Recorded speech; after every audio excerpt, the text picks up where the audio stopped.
It's been 9 years, and I'm still not over this movie.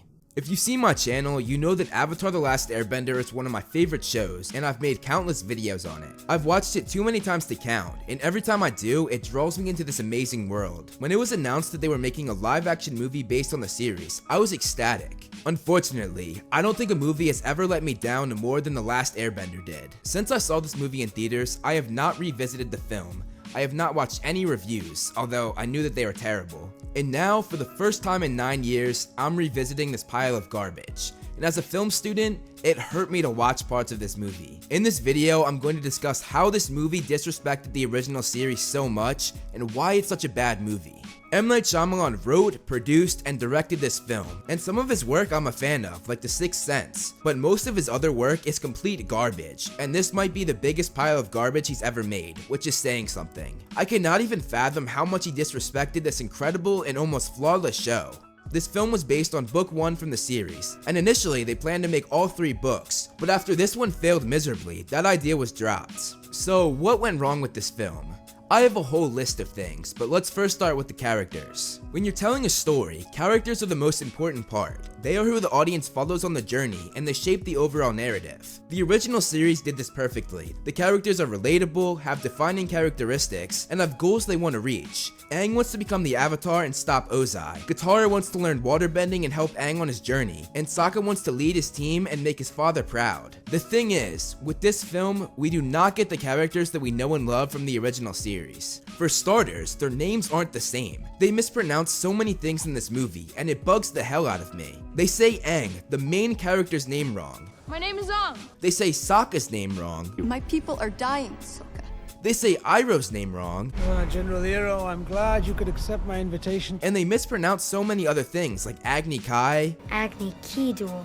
And the most mind-boggling to me is that they even say Avatar wrong. The Avatar. And I'm sure this was on purpose, and I would be less than shocked if Shyamalan was the man behind these decisions. That right there shows so much disrespect to the source material. Why on earth would you change the pronunciations of so many words that we've come to know from the original series? Let's look at how they messed up each character, starting with the main hero of the story. In the show, Aang is brave and shows no fear despite being so young and so small compared to most of his enemies. The movie version of Aang is the complete opposite of this, however. Let's take a look at a few scenes in the show versus the movie, starting with the scene when Zuko arrives in the Southern Water Tribe. The scene is set up the same way in both. Zuko shows up looking for Aang, who he believes to be the Avatar, and he has a fleet of firebenders to back him up. In the show, Aang makes a daring entrance to put a stop to Zuko and to protect the village. But if we look at the same scene in the film, Aang literally hides in a tent and only comes out when he's forced to by Zuko's men. He's a scared little boy when he's supposed to be brave and daring, wanting no one to get hurt. And it gets worse. In the film, Zuko tells the scared little boy that if he doesn't come with him, he'll burn the village down. Zuko sets the terms, and Aang just does what Zuko says.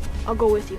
Again, literally sounding like a scared little boy. In the show, however, Aang comes and protects the people, and while doing so, sees the danger that they're in. Seeing this, the selfless and brave Aang turns to Zuko, and here, instead of doing what Zuko says, he's the one who sets the terms, saying that if he leaves the village alone, he'll go with him willingly. And on top of that, Aang is not worried at all. He even lightheartedly turns to Sokka and Katara, telling them that it will be okay, and says to take care of Appa until he gets back, knowing full well that he'll easily escape. One of the most important parts of this scene is Aang seeing the villagers in danger as Zuko shoots fire at them. It's the thing that makes him realize that fighting will only put the innocent villagers in more danger, and why he sets the terms I stated earlier. In the film, we do have firebenders shoot at the villagers. The thing is it happened after Aang already left with Zuko, diminishing the whole point of putting the villagers in danger. One of the biggest problems with this film is that they don't know how to blend dialogue with action. This scene is either all talking and no action, or all action and no talking. Had they combined the firebender going after the villagers with Zuko and Aang's conversation, it could have worked really well, because Aang would have had a reason to want to go with Zuko seeing the villagers in danger. It also would have been less dialogue, which the film has way too much of, making it very bulky. Zuko literally says that he'll burn the village down. If you don't come, I'll burn down this village. If they had just put the villagers in danger, the audience would have understood, and it would have been way more powerful to see Aang's concern for the villagers rather than just being threatened by Zuko. And as I said, this inability to have action and dialogue together is a constant problem in this film, which I'll explain as I go through more points. Going back to how they portray Aang's bravery, or in the film, their lack of it. The scene where Zhao has Aang locked up is another prime example of how they messed up his character. When Aang is locked up in the show, he isn't the least bit scared, saying that he would fight him right then and there with his hands tied behind his back. And then when Zhao continues to egg him on, Aang sends him flying into a wall, showing that even tied up, he's strong and capable. But in the film, he just sits there and lets Zhao talk down to him. He doesn't talk back, he doesn't fight back. All he does is sit there like a worthless and scared little boy. This is not the Aang we know and love. The Aang from the show always has something to say and never sits back and lets himself be talked down to. Another huge thing that disrespected Aang's character was him talking about running away. Again, let's compare the show to the movie. In the show, Aang is so disappointed in himself for running away. We see him lie about being the Avatar when Katara asks him, and after doing so, he has a cringe face knowing that he messed up big time. He knows he let his fellow air nomads down and let the entire world down. It's a constant insecurity that we see throughout the remainder of the show. But in the film, when he talks about running away from home, he literally does this with a smile on his face and talks about it like it was nothing. I ran away from home. And then we see some terrible acting as he proceeds to say that he was upset, but he says it in the most lighthearted way, and again with a huge smile on his face. I was just upset. It's almost as if this pivotal moment in his character's development is whittled down to absolutely nothing, with no consequences whatsoever. And later in the film, we see Aang run away again. I can't do this. He would never willingly abandon Katara and Sokka at this point in his journey, especially after how much shame he brought to himself when he ran away the first time. I get that the story needed to move forward and Aang had to go off on his own for the Blue Spirit arc, but in the show, he left because his friends were sick and he wanted to help. He leaves for a selfless reason, which is who Aang is. He's selfless. But the way he ran away in the film was not for a selfless reason, but rather a selfish one. Could they not think of any other way for him to go off on his own? It's just lazy writing. There were also a number of things that the film cut that were vital to Aang's character. The first thing is the scene where we see him go into the Avatar state to escape from Zuko. It's important because this is what showed us how powerful Aang is. But in the movie, we don't know his true power. So far, all we've seen is him be bossed around and sit back and do nothing. I was also very disappointed that they cut the line where Aang says that he really is the last airbender. It's a pivotal realization for Aang, and it brought the title of the show, The Last Airbender, full circle. And considering the fact that the film dropped the Avatar part of the title and just made it The Last Airbender, you would think that they would want this line even more. Now let's talk about Zuko. Zuko is one of my favorite characters in the series. He has so much dimension, but in the film, not so much. For starters, the identifying characteristic of the Banished Prince is his scar, but you can barely see it in the film. It makes his punishment look less severe. Zuko's scar is his biggest insecurity, and in Book 1, what this film is based on, his scar was a reminder of his shameful past, but when you can barely see it, it doesn't have the same powerful effect. The actor that plays Zuko, Dev Patel, just came off of Slumdog Millionaire, a very well-received movie that won 8 Oscars, so there was nothing but excitement when it was announced that he would be playing Zuko. And honestly, he was probably one of the best actors in the film, but the lines he was given and the instruction he was given from Shyamalan were dreadful. Just like Aang's character, the film did not even come close to doing Zuko's character justice. There's one scene in particular that really annoys me, and once again, let's compare scenes from the show to the movie. We're going to look at the scene where Aang escapes Zuko's ship. In the film, Aang jumps off the ship and flies away, and all that Zuko does is just stand there. He doesn't do a thing to try and stop him, and just sits there and whines to Iroh, which I'll actually address as another problem in a minute. Looking at the scene in the show, Zuko fights until the very end trying to capture Aang, because that's the type of person he is. He takes action and never gives up. He oftentimes has to be talked down in certain situations, because sometimes he doesn't know when to stop. As Aang tries to get away, he first fights him one-on-one. Aang of course beats him and gets away, and as Aang flies away on his glider, Zuko doesn't let this happen like he did in the movie. No, he literally jumps off the top part of his ship and pulls him down. Then when Aang goes into the Avatar state and shows his true power, Zuko was shocked, yes, but he still doesn't give up. And when it looks like Zuko is finally beaten, above all odds, he grabs onto the ship and tries yet again to catch the Avatar. Then he's knocked down again, but the relentless Zuko still doesn't give up. He orders his uncle to help him shoot them down, and only when it's clear that there's no possibility of moving their ship, now buried in ice and snow, and them flying far out of their reach, does Zuko finally stop. Zuko never giving up shows how badly he wants to capture the Avatar and get his honor back, but it tells us without saying a thing. In the film, however, instead of showing us his passion to catch the Avatar through his actions, they take a separate scene where Zuko just says it. For a moment, I had my honor back. It's almost as if they think the audience is dumb and won't understand unless they actually spell it out for us. It's terrible writing, and this is another example of how the film doesn't know how to mix action with dialogue. There's a scene for him escaping in the action, and then after, there's a scene for him talking. They need to combine these things, and as I said, they wouldn't even need the dialogue scene if they knew how to write. Not combining these things makes the film have endless bulky dialogue scenes that slows the film down and honestly makes it boring. This scene is made even more stupid when Aang joins Sokka and Katara and says, The Fire Nation is up to something. I have to go back now. Nothing in the film could have led him to think that the Fire Nation was up to something, and even if it had, this line is made pointless, because right after that, he goes nowhere near the Fire Nation. He instead goes to the Southern Air Temple. You're going back to the Fire Nation? Because that doesn't look like the Fire Nation. It literally says air, and it's a completely separate place on the map. Another scene that the film messed up was the exchange between Zuko and his uncle Iroh at the end of book 1. This was such a powerful scene in the show. Iroh tells Zuko that he sees him as his own son, and Zuko replies saying, "I know, uncle." It's one of the most important parts of both Zuko and Iroh's character. After that, Iroh goes on to lecture him about being cold and using his fire breath, stuff that isn't as important to the scene, but it adds a lot because we see Iroh nag him like a parent. It reinforces what he just said to Zuko. When we look at this scene in the movie, however, they cut the most important part where Iroh says he sees Zuko as his own, and instead they just have the nagging parent part. Now be sure to keep your uniform closed up to your neck. The most annoying part of this though, is that they kept Zuko's line of, I know, Uncle. but he said it to the nagging parent stuff rather than the deep moment the line is supposed to be paired with. If you're going to have that iconic line, why not pair it with what it's meant to be paired with? And on top of that, the nagging parent line only worked in the show because it reinforces what Iroh said about being his father, but in the movie we don't have that, so the nagging that's supposed to have meaning behind it has no real purpose. Another scene that really bothers me is the scene where Zhao goes after the moon spirit. In the show, we see Iroh's true power here, and we see his love for life, both humans and spirits. He threatens Zhao with so much passion, desperate to save the spirit. In the movie, however, we see Iroh stand next to Zhao as he takes the moon spirit out, and he does absolutely nothing. And then when Zhao takes a knife out, Iroh says in the most monotone and unthreatening voice, Commander Zhao, don't.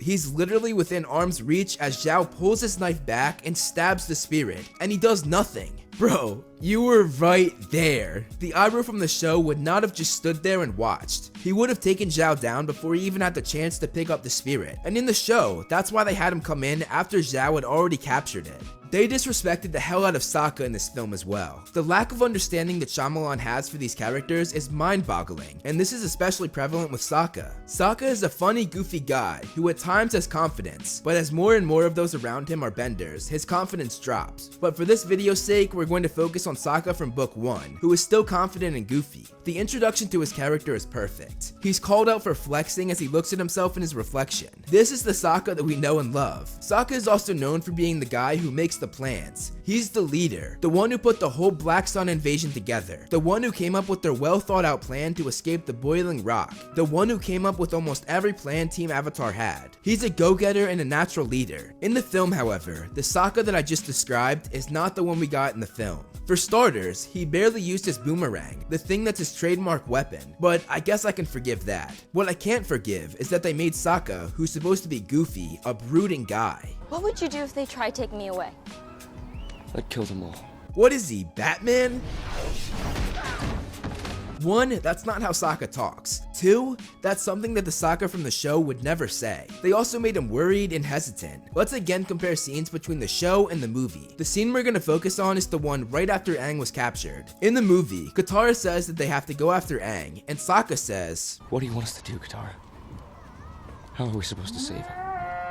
They're on a ship. We'd need a miracle to catch them. I know you think everything's going to work out, but I don't. Sokka is the leader, the one who comes up with elaborate plans. He would not have just given up like that. Comparing this scene to the one in the show, Sokka is not negative. He's not against going after Aang. He's ready to go right away and tells Katara to get in the boat so they can save him. Do you see what I mean about Shyamalan not understanding these characters? It's as if he didn't like the characters in the show, so he made all new ones and branded them with the names we all know and love. It's nonsense. Going back to how the film can't combine action and dialogue, let's look at one more example. The way Aang Aang reveals himself as the Avatar to Katara and Sokka was so well done in the TV show because it's in the middle of the action. In the movie, however, we see Aang get taken away and there's no mention of his identity. We only find out that he's the Avatar when they have a separate scene dedicated to dialogue.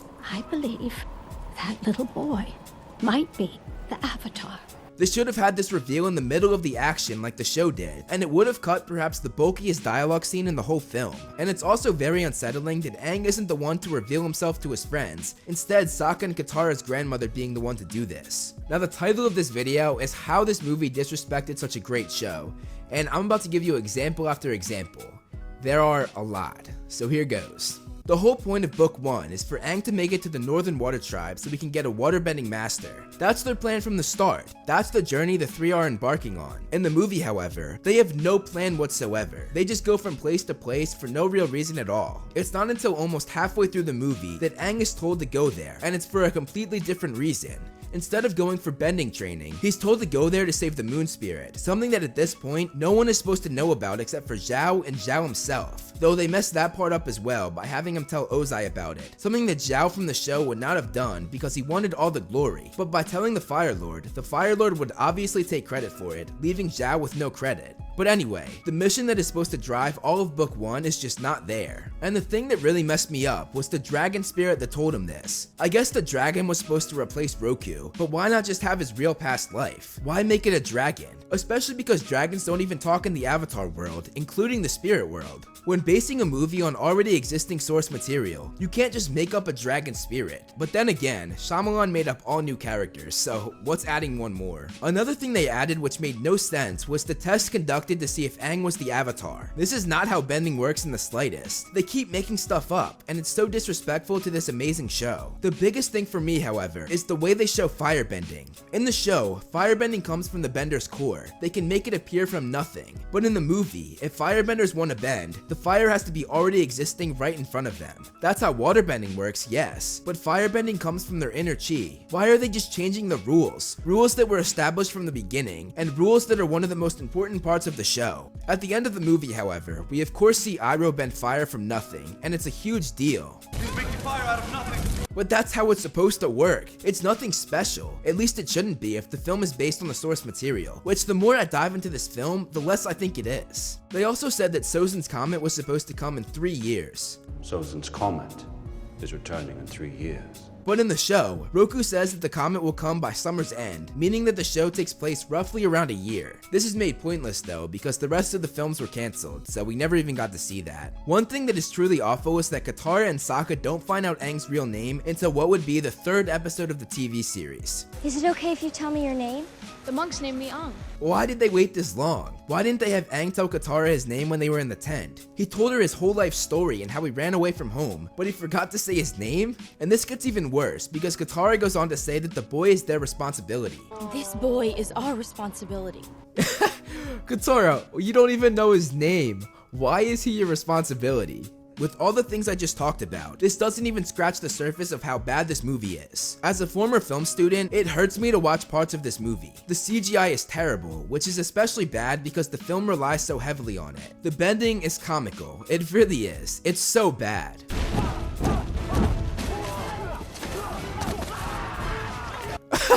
What? All those people and all those movements for that tiny rock? There are so many flaws like this too. Like, why didn't the Earthbenders fight back when they were surrounded by Earth? In the show, they put them on a metal ship so they couldn't escape or bend. But here, they could destroy the Firebenders, especially if they take the movie's rules of firebending into account. They can't bend unless they have fire in front of them. The Firebenders have a few tiny fire pits worth of things they can bend, and the Earthbenders have the entire ground they stand on for miles and miles. Even if the Earthbenders were scared, it's so clear who would win in a fight. In the final battle, when the Waterbenders get the moon back, restoring their ability to bend, instead of bending, they tackle them. Why didn't you just do that before? One of the worst parts about this film is the editing, and I actually visited and got a tour of the production company that made it, and they were so proud of this film, which was immediately a red flag. A few years later, I went to film school and I found out that this was the internship that almost everyone could get in film school, but that nobody wanted. I'm not gonna say the name of the company because it was really nice of them to give me a tour, but the job they did on this film is horrendous. This movie focused heavily on action, but they do not know how action scenes work. And this isn't just the editor's fault, this is Shyamalan's fault as well while filming. Instead of cutting from shot to shot to keep the action moving quickly and to build suspense, almost every action scene in this film is done in one shot. This is a cool technique when done right, but it's not meant for an action scene, it's meant for dialogue. The third Harry Potter movie does this so well throughout the entire film. This is a perfect example of how and when to use this technique. It works because they did it with scenes that focused on dialogue, but when this technique is used for action, it doesn't work at all. It makes the scene go too slowly and it's unrealistic. It looks way too rehearsed, and we never get to see the characters' faces or emotions. Let's again look at a Harry Potter scene, this time an action one. The fight between Dumbledore and Voldemort in the 5th film was done so well, and this is a good example because it actually deals with water and fire, 2 of the 4 elements The Last Airbender's action is based around. Watch how many times they cut to another shot.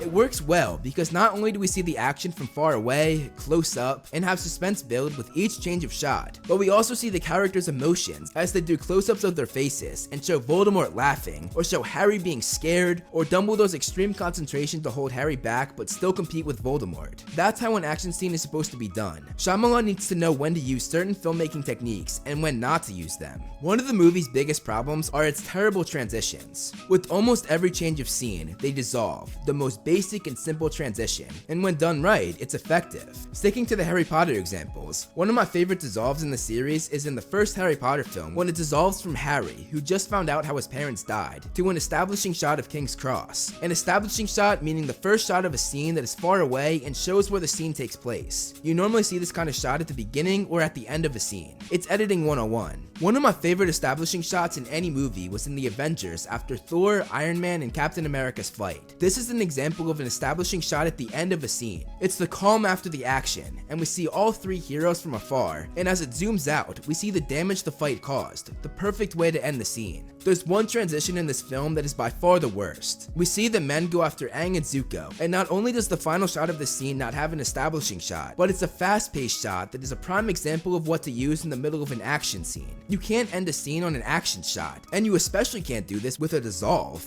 This literally looks like something out of my film textbooks that shows what not to do. Another transition where they tried to be fancy but it turned out terribly was when Yue was delivering a powerful and important line, but before she finishes speaking, the scene cuts, and then she finishes what she was saying over the first shot of the next scene. There is a very spiritual place. The city was built around this place. But we must hurry. It's so awkward. They should have had her finish her line and had music build up, and then cut to the quickly paced shot. There's a great example of this from Avengers Infinity War, and it's almost exactly like this. Both Captain America and Yue are talking about this special place, Yue talking about the spiritual garden, and Captain America talking about Wakanda. And right after they say this, it cuts to a fast-paced shot. The difference is, Infinity War did it right, and The Last Airbender did it wrong. Infinity War had Captain America finish his line, I know somewhere, and music built up, and then bang, it's Wakanda. But with The Last Airbender, by cutting before Yue finished delivering her line, it ruined the suspense and made the end of that scene and the beginning of the next scene very awkward. And the bad editing is not just in the transitions, but it extends to entire scenes. The worst thing is the constant narration of Katara, a tactic in filmmaking that is sometimes used to cover up bad filming and editing. Aang was practicing, but for some reason, he was having trouble with waterbending. It's the laziest thing you can do. This tactic should be saved for certain kinds of scenes in movies, one of the best examples being Avatar. Not The Last Airbender, but the Avatar with the blue Na'vi. Everything is backwards now. Like out there is the true world, and in here is the dream. This works because the voiceovers aren't just thrown in over the film, they're Jake's video logs that he makes throughout his time on Pandora. Another terrible editing choice was the constant cuts of Aang remembering his days with the Air Nomads. It's placed in the worst spots possible, especially during the final showdown. It completely ruins the pacing of this action scene that might have actually been good had they not added these scenes here. Those sorts of flashback scenes work best during quiet and slow parts in the movie. They aren't meant to be paired with an action sequence. This film is just so bad, and I hope I shed some light on why it's so hated, both for disrespecting the original series and for its terrible filmmaking techniques. Now that I've made this video, I can finally put this crappy film behind me and move on. Let's just hope that Netflix does better than Shyamalan. Thank you so much for watching, guys. You can follow me on social media to see more of my personal life and see more of this little dude. You can follow me on Twitter and Facebook for Movie Flame updates. And I want to give a huge shout out to all my patrons listed below. If you want to be featured in the next video, plus get a bunch of other rewards, become a patron today. Again, thank you so much for watching. Make sure you press that like button and subscribe, and look out for more great videos on the way.